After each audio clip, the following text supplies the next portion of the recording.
Hello welcome dear students. अगर आप भी प्रिपरेशन कर रहे हैं अपनी नीट जेईई सीबीएसई की तो ये ऑल इंपॉर्टेंट फॉर्मूले हैं जो आपकी यूनिट नंबर 1 है क्लास 12 की सॉल्यूशंस। क्लास 12 की अपनी जो यूनिट नंबर 1 है उसके ऑल फॉर्मूले मैंने वन वीडियो में आपके अपडेट किए हैं। आइए वन बाय वन समझते हैं। सबसे पहले आपका फॉर्मूला है मोलरिटी का। मोलरिटी को हम डिनोट करते हैं कैपिटल एम के साथ, number of moles upon volume, और वॉल्यूम की जो कंडीशन है वो आपकी होनी चाहिए लीटर में। इंपॉर्टेंट है मोलरिटी के क्वेश्चंस, मेजोरिटी आस्क होते हैं। नंबर सेकंड आपका केमिकल फॉर्मूला है मोलरिटी का। मोलरिटी को हम डिनोट करते हैं स्मॉल एम से। सेम कंडीशन है number of moles upon mass of solvent in the KG. Number of moles निकालने का एक सिंपल फॉर्मूला है, मास को अगर हम डिवाइड कर देते हैं आपके मोलर मास से, now it is called number of moles.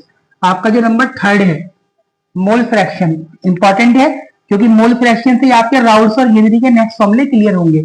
देखिए अगर हमारे टू कंपोनेंट्स है ए और बी, और अगर ए और बी के हमारे number of moles n A है और दूसरे का एन बी है, तो अगर हमें ए का नंबर ऑफ मोल फ्रैक्शन निकालना है तो वन नंबर ऑफ मोल्स को टोटल नंबर ऑफ मोल्स से यहाँ पे डिवाइड कर देते हैं, तो ये हो जाता है हमारा mole fraction. Percentage by mass बिल्कुल सिंपल है, जिस भी सॉल्यूट की हमें परसेंटेज कैलकुलेट करनी है उसे डिवाइड करेंगे हम टोटल मास ऑफ सॉल्यूशन से, मल्टीप्लाई कर देंगे 100 से। सिंपली है, आस्क होता है। नेक्स्ट पीपीएम है।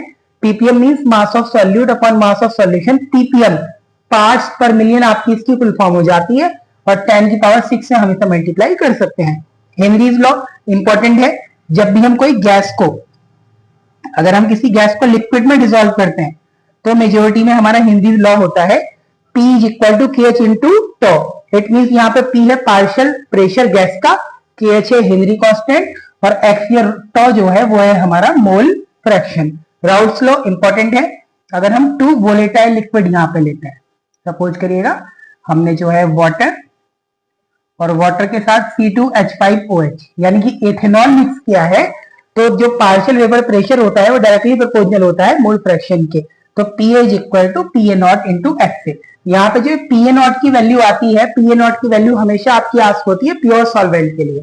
सेम कंडीशंस में आपका जो 8 नंबर का फॉर्मूला है relative lowering pressure, lower pressure low होता है, ये आपका कैटेगरीज में आता है कॉलिगेटिव प्रॉपर्टीज की, और कॉलिगेटिव प्रॉपर्टीज सिर्फ वही होती है which depend on the solute particle. P0 pure solvent का pressure minus P upon P0 is equal to XB।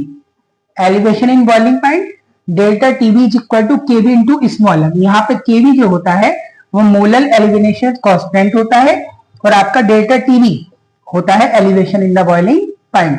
M यहाँ पे आपका मोलरिटी होता है। Depression in freezing point delta TF is equal to KF into small m। Osmotic pressure pi is equal to CRT। यहाँ पे जो आपका C होता है, C आपका कंसंट्रेशन होता है, कंसंट्रेशन मींस आपका मोलरिटी, वही वाला formula number of moles upon volume. Van't Hoff factor I is equal to observe properties upon calculated properties. एक और इंपॉर्टेंट पार्ट है relation molarity and normality. Competition में आस्क होता है, नॉर्मेलिटी को n से डिनोट करते हैं, n is equal to m into small n। और एक लास्ट फॉर्मूला है dilution formula, M1V1 is equal to M2V2। तो आप अपने रिवीजन के लिए मेरी इस वीडियो को सेव कर सकते हैं, और इसी टाइप के ऑल इंपॉर्टेंट कंटेंट के लिए आप लाइक कर सकते हैं मेरा channel Gaurav chemistry academy. Thank you for watching, have a nice day.